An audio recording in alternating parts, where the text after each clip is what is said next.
परमात्मा से कभी पर्दा करने का प्रयास न करो। आप मंदिर में जाओ तो घूंघट टाल के घूंघट टाल के पहले मकराने का पत्थर मत देखो, सनमाइका मत देखो या सजावट मत देखो, पहले परमात्मा की मूर्ति को ध्यान से निहारो। दम मूर्ति में है कि मकराने का पत्थर में? मूर्ति में दम है। प्राण प्रतिष्ठा जिस मूर्ति की गई है ना, आप कभी भी मंदिर में जाओ तो अपना विचार बदल करके जाओ भाई। बोलो सच्चे दरबार की जय।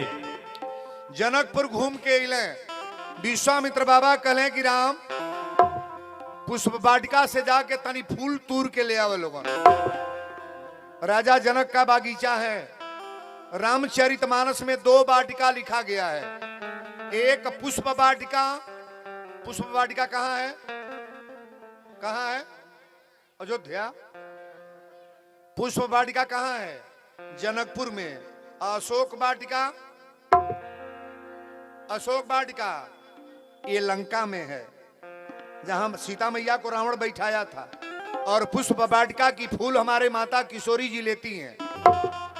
राम लक्ष्मण जब फूल लेने गए हैं ना, तो तुलसी बाबा लिख रहे हैं कि चहु दिस चितई पूछ हिमाली गण, लगे लेन दल फूल मुदित मन।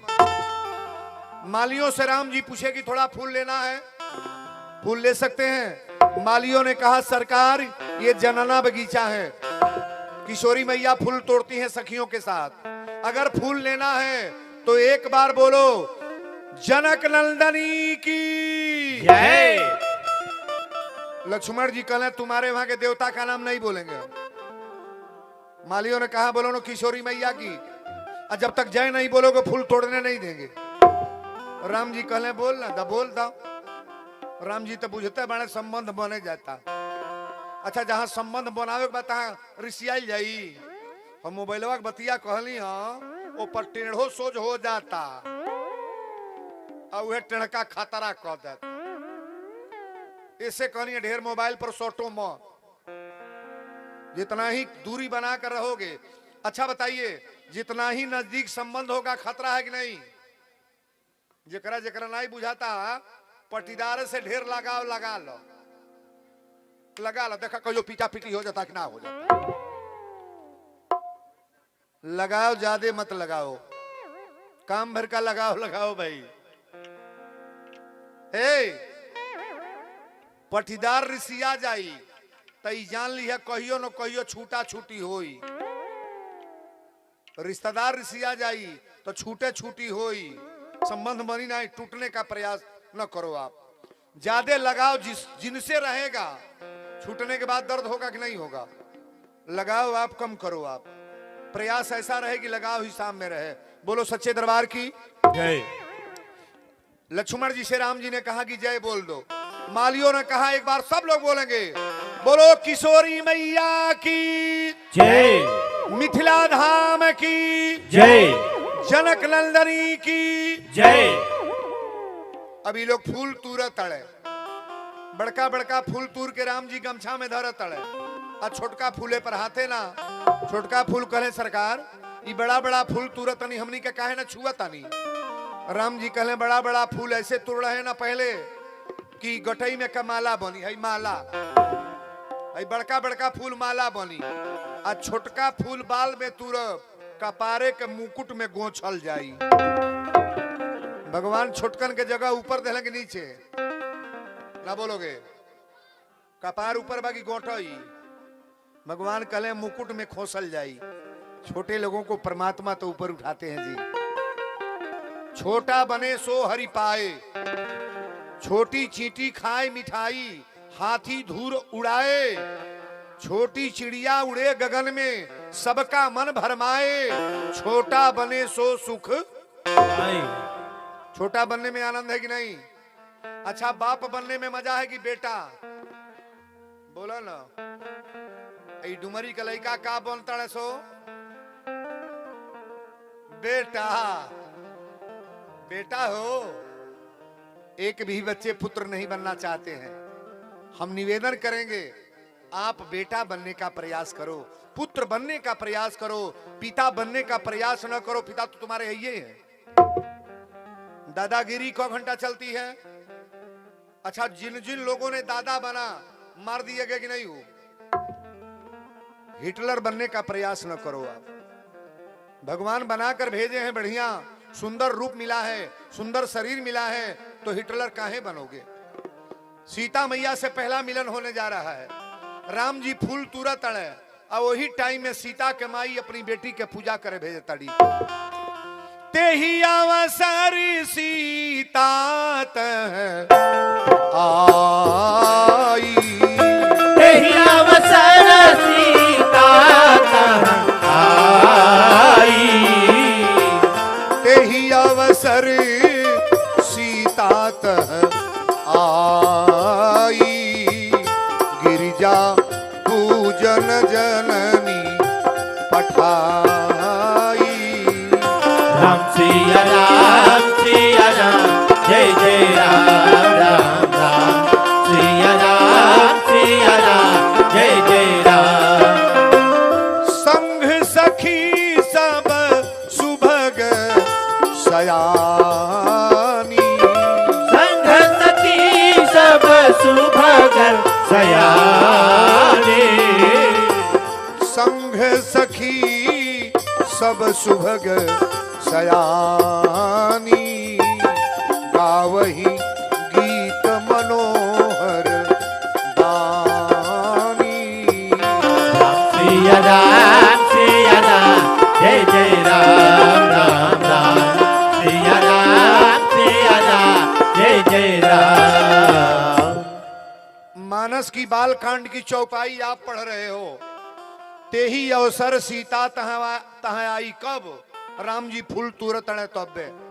तेही अवसर सीता तह आई, गिरजा पूजन जननी पठाई, संघ सखी सब सुभग सयानी, आ गावही गीत मनोहर बानी। सीता मैया पूजा करे जातड़ी के कर? शंकर जी के पूजन आई जातड़ी के? शंकर जी की मेहरारू के नाम है गिरिजा, शंकर जी की अर्धांगिनी का नाम गिरिजा, शंकर जी की औरत का नाम सती, शंकर की औरत का नाम पार्वती, शंकर की औरत के नाम गिरिजा, शंकर की औरत के नाम गौरी, शंकर की औरत के नाम अंबिका, शंकर की औरत के नाम दुर्गा, शंकर की औरत के नाम गिरिजा। सीता मैया के कर पूजा करे जातड़ी? शंकर की अर्धांगिनी, भोलेनाथ की अर्धांगिनी। राम जी के इष्ट देव शंकर भगवान हैं और हमारे सीता मैया की इष्ट देव माता गिरिजा है। ताली बजा लो बढ़िया रे। सीता मैया पूजा करने जा रही हैं। अच्छा, पूजा करे जब सखी लोग जाला तक गावत जाला की चुप पे?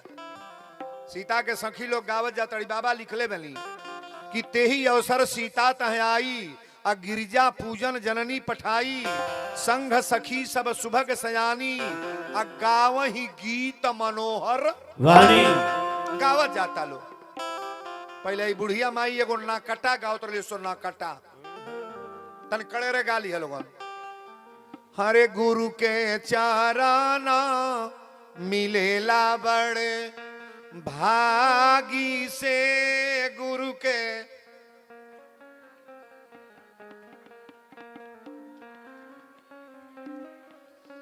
अब हमार माथा गड़बड़ाई। अब है तने पर गावा आता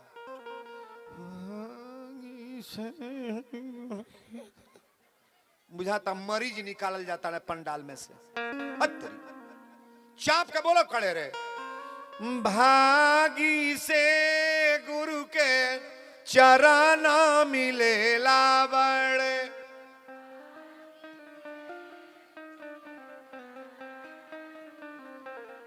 एक चूड़ी औरी कौस। भागी से गुरु के चरण मिलेला बड़े,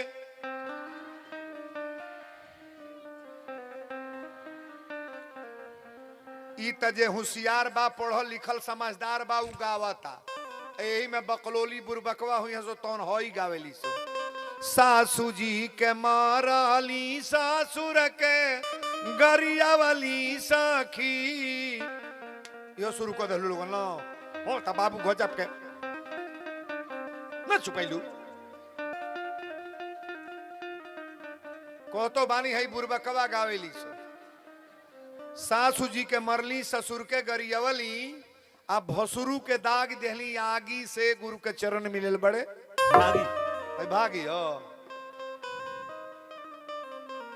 यो नखटा रोला है, यो नखटा हो। अरे अंगनैया बीचे तुलसी लगई बे हरियांगा,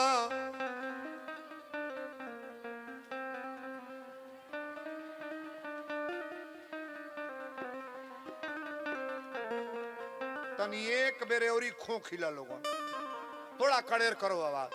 अंगनैया बीचे तुलसी लगई बे हरियांगा,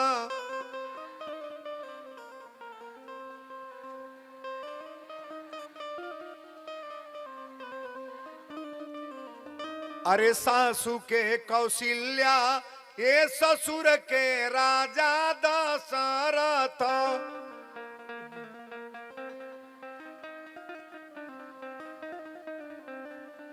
सैया जी के राम मानी, पूजबे हरियांगा नैया बीचे तुलसी।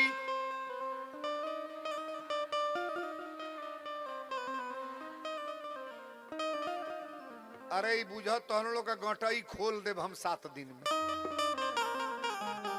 जे कबो नहीं गौले बा हो में आऊं आऊं करता, का गो बटल बड़ी बूढ़ा सांस ले तड़ी नीचे ऊपर। ई रहल नकटा, हई है सहाना। ये हमारी गीत नहीं है, सीता मैया गाते जा रही हैं। अरे चलो सिया प्यारी गिरजा को पूजन चलो, चलो सिया प्यारी गिरजा को पूजन चलो, चलो सिया प्यारी गिरजा को पूजन चलो। धीरे से पैर धरो प्यारी बहिनी, धीरे से पैर धरो प्यारी बहिनी, धीरे से पैर धरो प्यारी बहिनी। लीला है अजबे अपार अपार प्यारी बहिनी, लीला है अजबे अपार अपार प्यारी बहिनी, लीला है अजबे अपार अपार प्यारी बहिनी, लीला है अजबे अपार। ई तो सीता के सौखी लोग गावता, हमरा डुमरी के सौखी लोग का गावेली। अरे जड़ी मेरी साड़ी सलमा सितारा जड़ी, जड़ी मेरी सारी सलमा सितारा जड़ी, जड़ी मेरी सारी सलमा सितारा जड़ी। फुलवा लोढ़न में तो बगिया गई थी, फुलवा लोढ़न में तो बगिया गई थी, फुलवा लोढ़न में तो बगिया गई थी। गड़ी मेरी साड़ी मलिया के दिल में, घड़ी मेरी सारी मलिया के दिल में घड़ी, घड़ी मेरी सारी मलिया के दिल में घड़ी। पूजा करन में तो मंदिर गई थी, पूजा करन में तो मंदिर गई थी, पूजा करन में तो मंदिर गई थी। गड़ी मेरी साड़ी पंडित के दिल में, घड़ी मेरी सारी पंडित के दिल में घड़ी, घड़ी मेरी सारी ब्राह्मण के दिल में घड़ी। बोल दी जनक नंदनी की जय, गिरिजा महारानी की जय। एक प्रश्न का उत्तर आप दीजिएगा। पूजा का फल तुरंत मिलता है कि बाद में? बोलना पड़ेगा। पूजा का फल तुरंत मिलता है कि बाद में? ये वीरेंद्र बाबा व्यास गद्दी से बोल रहे हैं, और हमारे वीरेंद्र तिवारी ऑफिशियल करके जो चैनल है, पूरे उत्तर प्रदेश, बिहार, दुबई, मस्कट, बंबई, दिल्ली, ये मेरा प्रोग्राम कई हजार लोग मेरे मोबाइल पर चढ़े हैं, अपने अपने टीवी पर सभी लोग कार्यक्रम देख रहे हैं। ये मैं नहीं कह रहा हूं, मानस का सूत्र है। पूजा का फल तुरंत मिलता है, और मैं बताने जा रहा हूं, ध्यान से सुनना।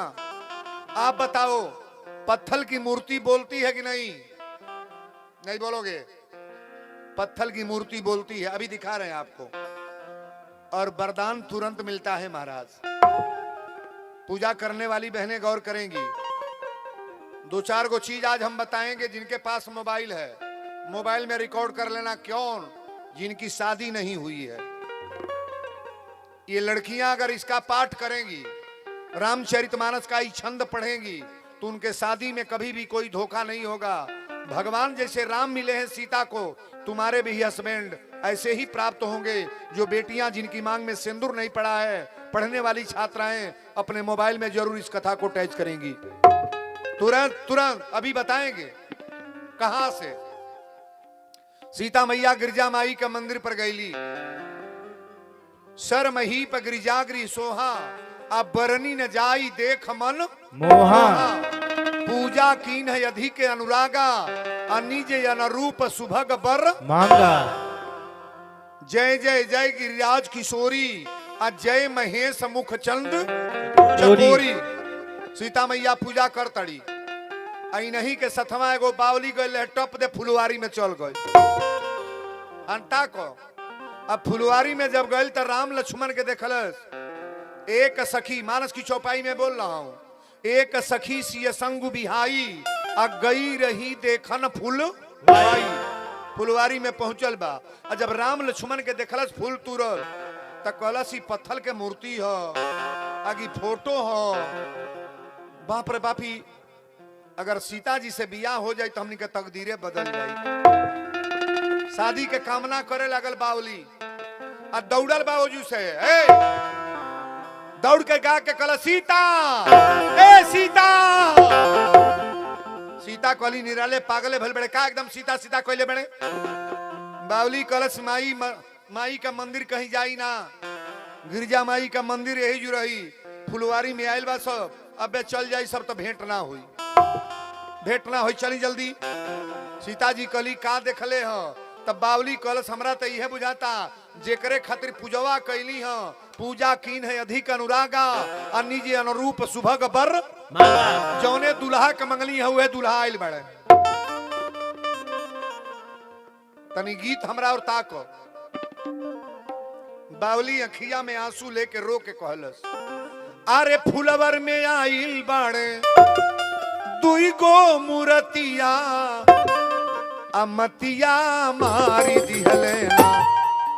अरे हमार पागल ऐसन हो गईली मतिया, मतिया मारी दिहले ना। हमार पागल ऐसन हो गइल मतिया, मतिया मारी दिहले ना। हमार पागल ऐसन हो गइल मतिया, मतिया मारी दिहले ना।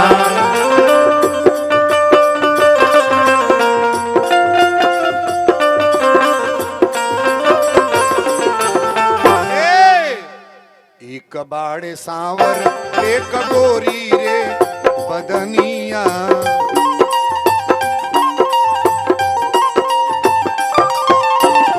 चमकेला चेहरा जैसे चांद के चननिया।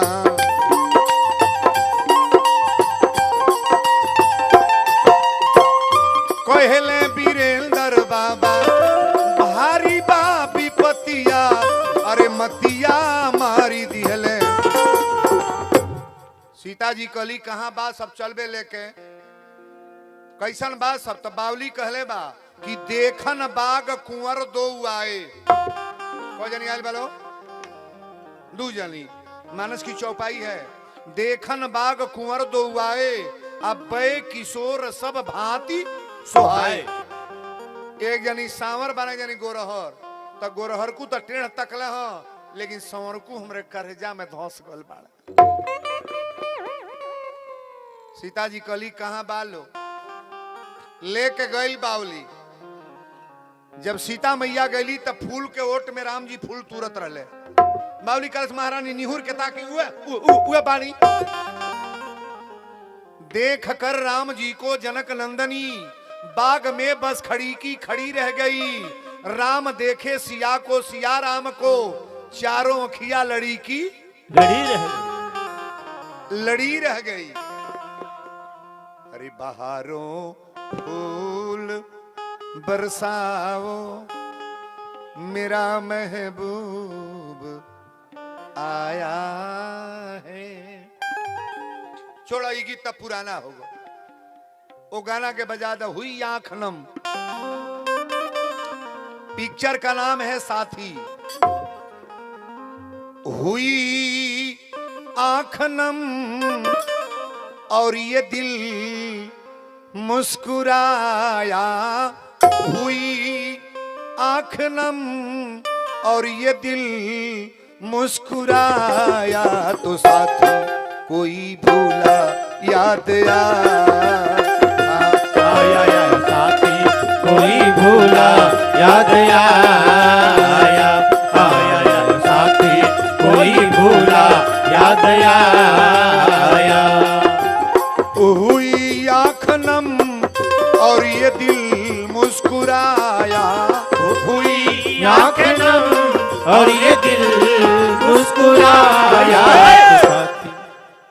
तो साथी कोई भूला है। तब भगवान से राम से सीता से भेंट होता तक गावल जाता। इतनी पर तो दुर्गा जी के मूर्ति दहवावे जाता लो तो में गाना बाजाता लइका तोहरे के पापा कहता। एक दिन मूर्ति रोकली हम खड़ा करो कहा के मूर्ति है तो कहले बाबा भोरे और दुकान गाँव धोइले तनिके अगवा बढ़ तनिके गोरी मूर्ति जाता तो में बजाओ तर सो लगावता थरेसर धरावता थरेसर। कहनी कहो माई के मूर्ति जाता ई। हाँ आप बताओ जौने माई के 7 दिन पूजा कइल जाता। पूजा भइल बा कलसा धराइल बा सब भइल बा। अब मूर्ति दहवाने के दिन अश्लील गाना बजा रहे हो। अपनी माँ की लाश लेकर जाओगे तो आप गंदा गाना बजा सकते हो? बजाओगे? माता की विदाई कर रहे हो, जल प्रवाह करने जा रहे हो, पानी में डुबा कर फेंकने जा रहे हो और गाना ऐसा बजा रहे हो कि सुनने में भी घिनौना लगता है?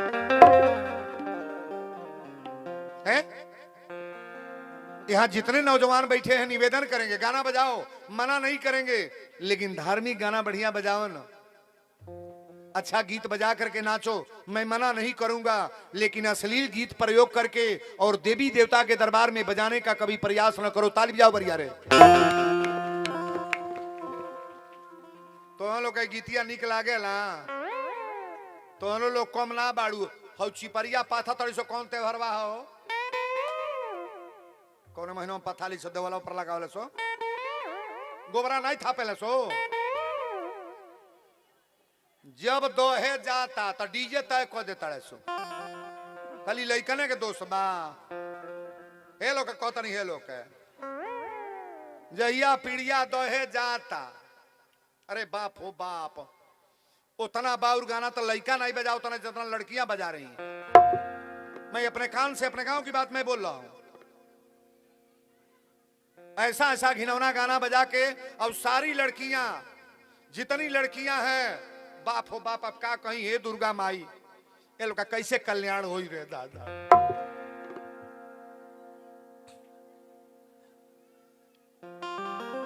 बाजत रह दुए लाइन तो सुन ली। धोखेबाज रजऊ उड़न बाज रजऊ। हमको नहीं रे बन करबू कि नहीं डी जाइया ना बन कैले।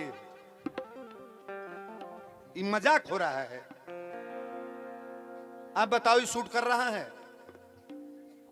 आप लोग 1 महीना व्रत रहती हो, कहानी कथनी सुनती हो, रोज सुबेरे उठ करके ऐसा काम करती हो और धोखेबाज रजऊ उड़नबाज रजऊ बाजी।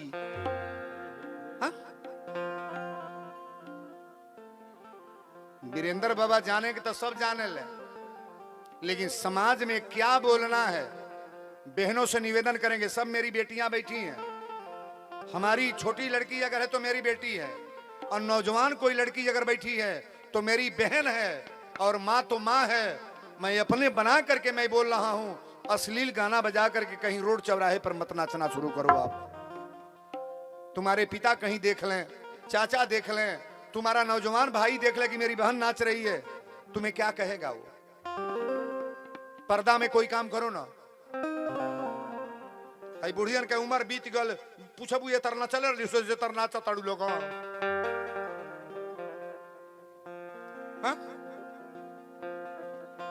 तड़ाक भड़ाक होके लगा था।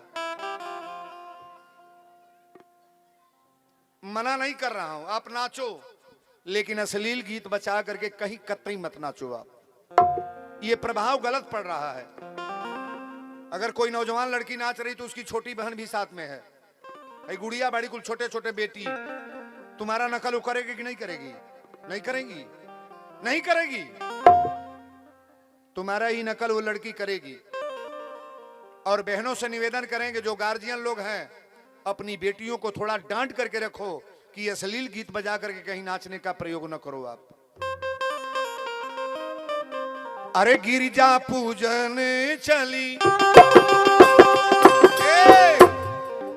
गिरिजा पूजन चली, सिया सुकुमरिया, नजरिया लगे राम से, बीच फूलवरिया, ओ नजरिया लगे राम से, बीच फूलवरिया, नजरिया लगे राम से, बीच फूलवरिया, नजरिया लगे राम से।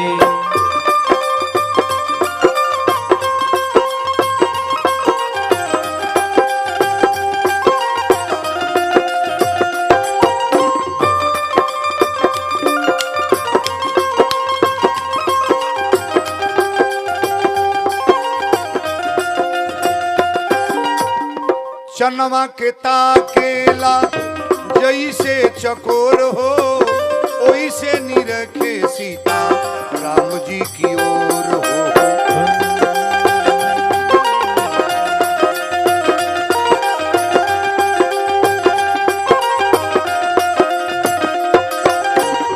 चनवा के ताकेला जैसे चकोर हो, ओइसे निरखे सीता राम जी की ओर हो, ओइसे निरखे सीता राम जी की ओर हो, ओइसे निरखे सीता राम जी की ओर हो।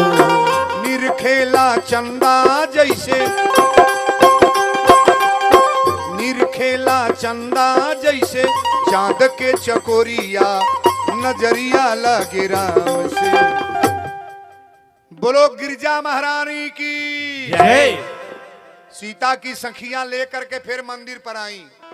अब आप चौपाई को गौर करिएगा, जिनको रिकॉर्ड करना है मोबाइल निकाल लो, मोबाइल जो लिए हैं थोड़ा मोबाइल का टार्च जलाओ तो देखें किनका किनका विचार है। मोबाइल का टार्च जलाओ, क्यों नहीं खेले हो मोबाइल? हाँ, थोड़े अपने लाइट को जलाओ मोबाइल वाली, मोबाइल वाले सारे लोग लाइट जला लो जितने लोग हैं। का हो कोने नहीं मोबाइल बका तन तोहनो लोग जला लो ना, केहू के लगभग ना लाइट जलाओ। कमरे में थोड़ा तेज करना है इसको। लाइट इसलिए जलवा रहे हैं कि भगवान से तो मुलाकात हो ही गया। अब माता जी डायरेक्ट गिरिजा माई अपना आशीर्वाद देने रही सीता को। बोलो दुर्गा महारानी की जय, गिरिजा माई की जय। अब इस रिकॉर्डिंग को लेना अपने पास। सीता मैया जब फिर मंदिर पर गईली तो जय जय जय गिरिराज किशोरी मोबाइल में रिकॉर्ड करना। ये पूजा आप जब करोगी ना तो तुम्हारे शादी में कोई परेशानी नहीं होगा। भगवान राम के तरह से तुम्हारे हस्बैंड मिलेंगे, माता पिता को कष्ट नहीं होगा। मैं जो बोल रहा हूं सुनो ध्यान से। जय जय जय गिरिराज किशोरी, जय महेश मुखचंद चकोरी, बिना ये प्रेम बस भई भवानी, खसी माल मूरत मुस्कानी। पत्थर की मूर्ति मुस्कियाए लागल। ये मानस की चौपाई में बोल रहा हूं। बिना ये प्रेम बस भई भवानी, खसी माल मूरत मुस्कानी। माई के मूर्ति मुस्कियाए लागल आज, और माई के गठई में माला बा टप दे सीता के गला में परगल। ताल बजा के बढ़िया रहे।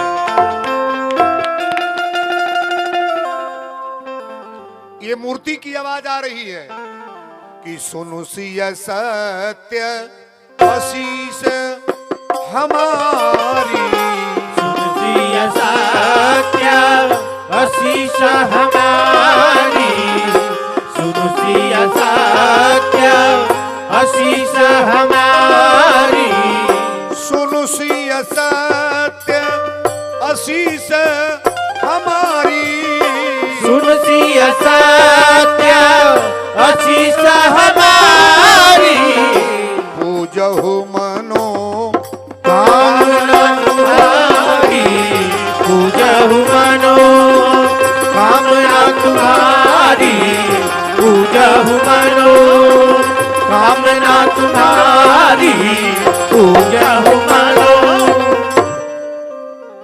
मानस की चौपाई जो जितने पढ़े लिखे विद्वान हैं थोड़ा गौर करिएगा। विनय प्रेम बस भई भवानी चौपाई रोज पढ़ना है। विनय प्रेम बस भई भवानी खसी माल मूरत मुस्कानी सुनु सिय सत्य आशीष हमारी अब पूजहु मनो कामना तुम्हारी।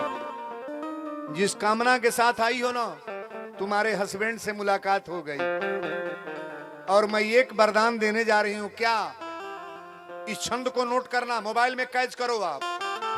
सुबह उठ करके इसका पाठ करना है नहान स्नान ध्यान करने के बाद। जितनी बेटियां हैं जिनके मांग में सिंदूर नहीं है कि मन जाहि राचो मिलहि सोबर। ये माता गिरिजा कह रही है, हमारी कोई अपनी चौपाई नहीं है।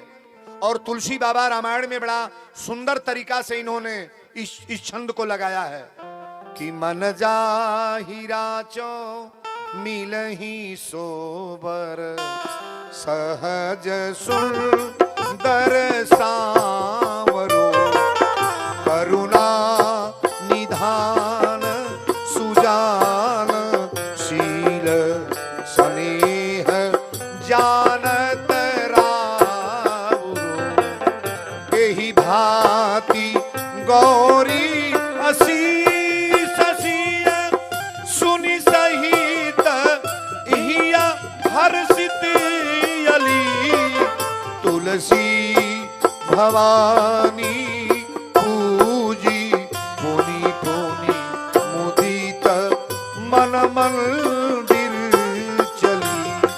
मन जाहि राचो मिलहि सोबर सहज सुंदर सांवरो मन जाहि राचो मिलहि सोबर सहज सुंदर सांवरो मन जाहि राचो मिलहि सोबर सहज सुंदर सांवरो मन जाहि। यही छंद पढ़ना है। मन जाहि राचो मिलहि सोबर। ई दुल्हा खातिर हो, हस्बैंड खातिर हो, पति खातिर हो, डुप्लीकेटवा दुल्हा खातिर नहीं। और आओ सनम जाओ सनम वाला नहीं हो कि कुछ दिन फोन से बतियौने ओकर बाद हमरा नाइट पड़ता। अभी अभी न्यूज में आया है, देखे हो ना, अपने गर्लफ्रेंड से मिलकर अपने हस्बैंड को बूटी बूटी करके लड़की, उसका नाम हम क्या मंच पर रखें आप मोबाइल में देखना, अपने पति को टुकड़ा टुकड़ा करके और वो लोहा वाली डेहली में डाल के सीमेंट से नहला करवा दी। अपने गर्लफ्रेंड को लेकर घूमने चली गई, छोटी लड़की उसकी थी। उस लड़की ने बताया कि मेरे पापा का शरीर काट करके इसी में डाला गया है। थोड़ा ताली बजाओ ना इसके नाम पर। ये लड़की की बहादुरी है कि नहीं है? नहीं है? आप पढ़ लेना, सुनिएगा, बड़ी अच्छी बात है। अब बताओ, अपने हस्बैंड से प्यारा कभी गर्लफ्रेंड हो सकता है? होगा कभी? भविष्य में कहीं जो भी बेटियां बैठी हैं निवेदन करेंगे हम, तुम्हारे पैर मैं पड़ रहा हूं, कभी भूल करके अपने हस्बैंड के साथ ऐसा काम न करो आप। अरे पति तो पति होता है, 7 फेरा अग्नि का साक्षी माना जाता है। सिंदूर मांग में लगाया है, सिन्होरा लेकर आके सिंदूर लगाया और इतना साजबाज के साथ शादी करके तुमको दुल्हन बना के ले जा रहा है, और उसके साथ इतना बड़ा अत्याचार। ये गलत बात है कि अच्छा है? नहीं बोलोगे? भविष्य में ऐसा कार्य न करो भाई, जीवन में बढ़िया काम करो आप। बेटियों से निवेदन करेंगे, है ना, सुन लो, जितनी माताएं यहां बैठी हैं, बहनें बैठी हैं, जिनको एक पति से अपना आत्मा ठंडा नहीं हुआ, एक पति से खुश नहीं रहोगी, 1000 शादियां कर लो, 1000 गर्लफ्रेंड बना लो, लेकिन तुम्हारे भविष्य में जीवन में कभी शांति नहीं आएगा। ताली बजा लो बरियारे। पुरुष लोग भी सुन लेंगे, जिनको एक वाइफ से, एक स्त्री से, एक औरत से जिनका आत्मा का बोध नहीं होता है, 1000 गर्लफ्रेंड बना लो, 1000 औरतों से प्रेम कर लो, लेकिन तुम्हारे जीवन में कभी शांति नहीं है। मजबूती से ताली बजा लो बरियारे। इतने दुष्ट किस्म के मर्द ऐसा काम करते हैं। जिस औरत के पास नॉलेज नहीं है ऐसा काम करती है महाराज। अपना पति देवता न है, अपने पति को भगवान मानो। वो कैसे गीते को नहीं है, तू ही मेरे मंदिर हो, तू ही मेरी पूजा, तू ही देवता हो, तू ही देवता हो। अपने लिए देवता कौन है? शंकर जी, हनुमान जी, दुर्गा जी, और लफुओ आयल बा ओकरे खातिर। अरे बड़ी बड़ी लीला बा, एने नहीं कौन गड़बड़ी, ठीक रह लोग। मॉडल में जे जगल बर्बाद हो गल। कौन गाना बाबू हो? अरे गोरे गोरे मुखड़े पे काला काला चश्मा, तौबा खुदा खैर करे, खुद है करिश्मा, खूब है करिश्मा। गोरे गोरे मुखड़े पे काला काला, गोरे गोरे मुखड़े पे काला काला चश्मा, गोरे गोरे मुखड़े पे काला काला चश्मा। आनंद आवता न, थोबड़ा के लखा मुंह बा, करिया चश्मा लगा ले बा। गर्लफ्रेंड बनेगा वो? अपने हस्बैंड पर कभी भी आप अपने को आतुर रहो। जीवन में भूल करके दुनिया वालों के चक्कर में मत पड़ो। बेटियों से कहेंगे, और लड़के भी सुन लें, बेटियां भी लड़कियां भी धोखा आपको दे सकती हैं। जितने लोग इस लाइन में पड़े हो, चक्कर में पड़ करके मर जाओगे, बर्बाद हो जाओगे। कोई लड़की तुम्हारा साथ देने वाली नहीं होगी, मैं बोल रहा हूं। जीवन को सुधारना है, कंपटीशन बीट करो। कंपटीशन बीट करो, बढ़िया पढ़ लिख करके नौकरी ले आओ, डॉक्टर, मास्टर, इंजीनियर बनो। तुम्हारे शादी के लिए 1000 लड़कियां का फोटो आएगा, फेल पास करके शादी कर लेना। ताली बजाओ बढ़िया रे।